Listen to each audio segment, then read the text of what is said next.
Good day everyone, I am Blessy Bondok from BPED 1A. So for today's video, I am going to discuss the athletics. So first, let me give you an overview about the history of athletics. The country that started athletics was Greece, and specifically the ancient Greeks. Historians estimate that the origins of athletics or track and field events can be traced back to the 9th and 10th centuries before Christ in Greece. By the year 776 BC, athletics had become popular enough that it was included in the first ever ancient Olympic Games held in Olympia, Greece. So, from 776 BC to 394 AD, athletics was an extremely popular event in ancient Greek Olympics. However, in 394 AD, the Roman Emperor Theodosius banned the Olympic Games, and so athletics essentially died out for roughly 1,500 years. During the 19th century in England, track and field as the modern sport came back to life and started developing again. Athletics is an exclusive collection of sporting events that involve competitive running, jumping, throwing, and walking. The most common types of athletics competition are track and field and running across country. Types of events. There are three types of events in athletics. First is track events. A variety of running events are held on the track which fall into three broad distance categories: sprints, middle distance, and long distance. Track events, relay races, feature teams comprising four runners each who must pass a baton to their teammate after a specified distance with the aim of being the first team to finish.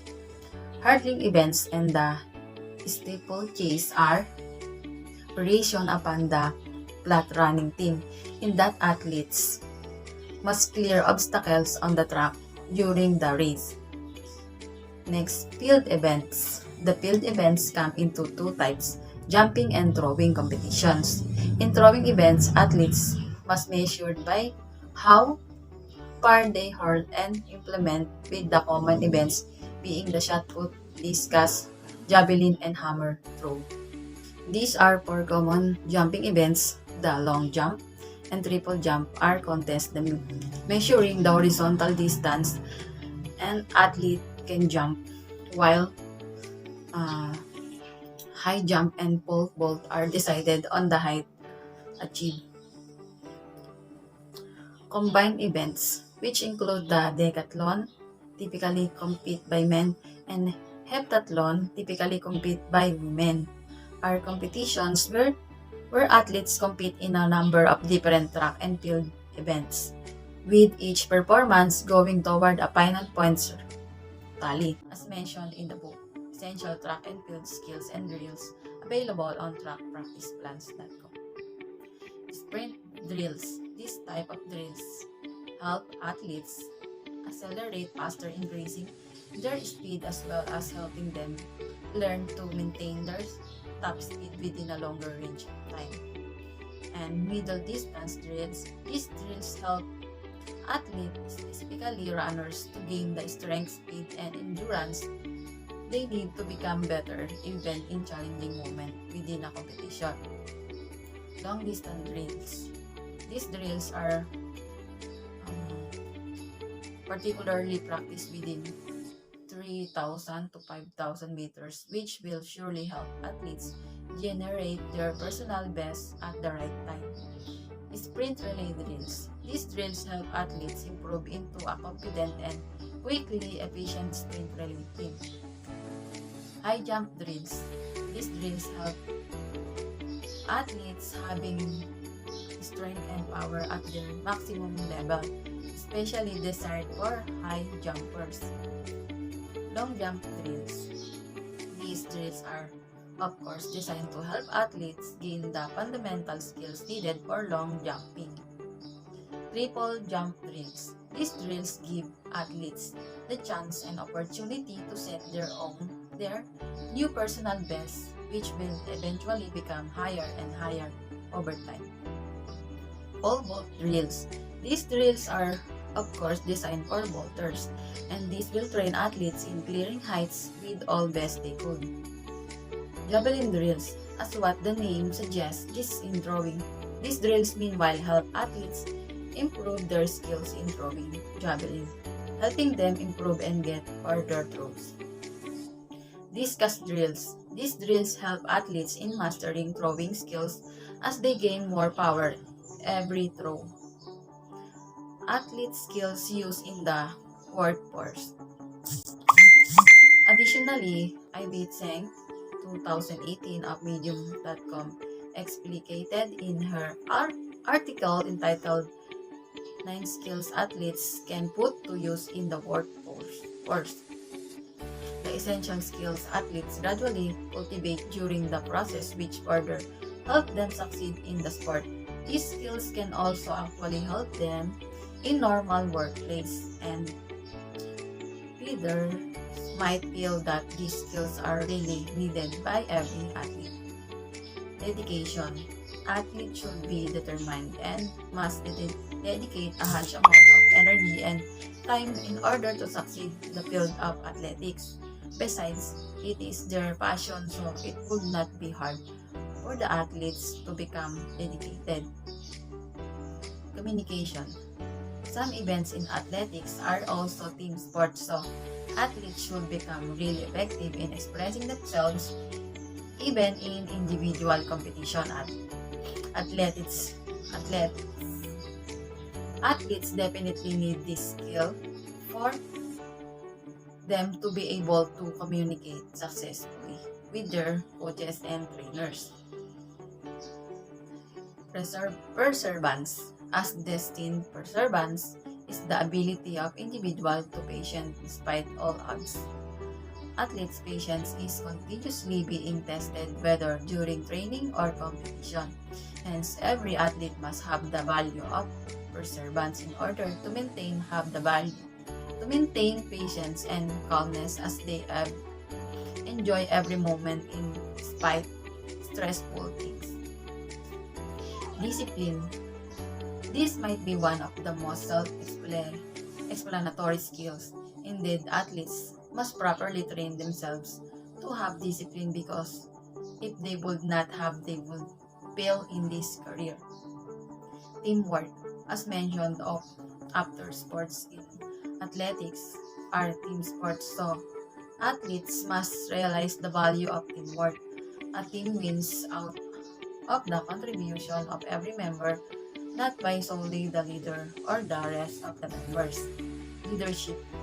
Leaders or captains of the teams should know how to properly use his or her authority or power to help his or her team step up altogether. Without effective leadership, athletes would not enjoy the process and might probably lose their passion in athletics. Resilience. Building resilience is a hard thing, but athletes need to. They are always prone in injuries, failures, and other outward incidents. Therefore, athletes must become resilient, rising up unafraid in spite of the age. Running events. Running events are the race involving speed of motion, movement from the starting line to finish line. The runner who has fastest at the distance wins the race. Running events are categorized distance as follows. Sprints, 100 meters, 200 meters, 400 meters, 100 meters hurdles, 110 meters hurdles, 400 meter hurdles, and 4x100 m relay, and 4x400 m relay. In middle distance, we have 800 meters and 1,500 meters. In long distance, we have 3,000 meters. 3,000 is steeplechase, 500 meter, and 10,000 meter.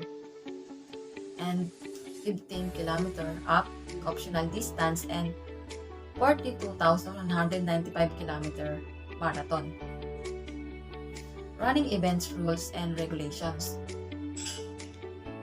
From the firing of the starter's gun to breasting the finish tape, an athlete is expected and adhere strictly to some basic rules, like he or she must always start behind the starting line and must remain in lane throughout the race. Jumping the gun can lead to disqualification from the game. Running before the starter's gun is fired is declared as false start and can eventually lead to disqualification if the runner falls twice. Sometimes athletes are warned before being disqualified. If the runner tries to impede a fellow athlete's progress by blocking, shoving, on interfering to gain unfair advantage, he or she disqualified from the game. A runner must always wear sneakers or athletic shoes during the game. In shorter events such as 800-meter race, athletes should stay inside the lane. In longer events, they are allowed to move to the innermost lanes with the condition that they should not touch other participants. Jumping events. These events are content of leaping or jumping, which are measured by the height of the jump, vertical or horizontal. The 4 jumping events are as follows: long jump, triple jump, high jump, and pole vault. Jumping events, rules, and regulations. In jumping events, the athletes run through a runway and as high as possible. However, the rules vary according to the events. Most jumping events have a sand pit or a pad to enable the athlete land easily after the jump. The foot of the athlete should not touch the ground before the jump, or else it's declared as a scratch and earns him 0 points. The length of the jump is measured from the line to the point where foots touch the ground. If the athletes happen to fall back after landing, the distance measured is to the contact point. The athletes are given 3 tries or chances, and the best try is counted. The same rules apply to vertical jump events like high jump and pole vault, except for the way the distance is measured here. A height goal marked by a bar is set by the athlete, and if cleared, they score for the specific round. Some events allow 3 chances to the athletes, while some other events allow the athletes to keep trying on higher bars until they fail. Throwing events. Throwing events are competition of throws measured by the distance of the thrown implement from the throwing area to the ground, where it hits first. The 4 throwing events are as follows: shot put, hammer throw, javelin throw, discus throw. Throwing events, rules, and regulations. In throwing events like javelin, hammer throw, and shot put, an athlete is expected to aim farther than anybody else. Just like the jumping events, only the longest throw counts here. Javelin is the only event that allows the participant to run. The participant dart through a runway of 30 meters before pitching their javelin. In shot put, discus, and hammer throw, athletes are allowed to spin their objects within a predefined circle to create momentum before lobbing. A 6 millimeters wide iron band tipped in a white encircled area touching the top of the iron band or the ground outside while hurling can lead to disqualification. Running events are also called track events because these are conducted in the track or lanes of the oval. Jumping and throwing events are generally called field events since these are played inside or outside but near the track oval. Other track and field events are combination of jumping, running, and throwing events. These are called combined events. These are the pentathlon for male, long. These are long jump, javelin throw, 200 meters, discus throw, 1,500 meters. And the decathlon for a male in the first day, 100 meter long jump, shot put, high jump, and 400 meter. In the second day, 110 meter hurdle, discus throw, pole vault, javelin throw, and 1,500 meters. Next is heptathlon for female. First day, 100 meter hurdles, high jump, shot put, and 200 meters. Second day is long jump, javelin throw, and 800 meters. Facility and equipment. The track oval, egg-shaped and elliptical spherical figure with two straight sides. So as you can see in the picture, the different running events is in the track label. Here you can see where is the 100 meter, for example. Next is track equipment. These are the following: starting pistols, starting blocks, running spike shoes, regular hurdles, stopwatch, and baton. And we have 3 flags, which are red, yellow, and white flag. The red flag for a foul in field events, yellow for violation in races, and white flag for fair calls in both field events and races. Field facilities. Throwing circle for shot, discus, and hammer throws. Throwing area for javelin throw. Field equipment. The shot, discus, javelin, and the hammer. That's all. Thank you.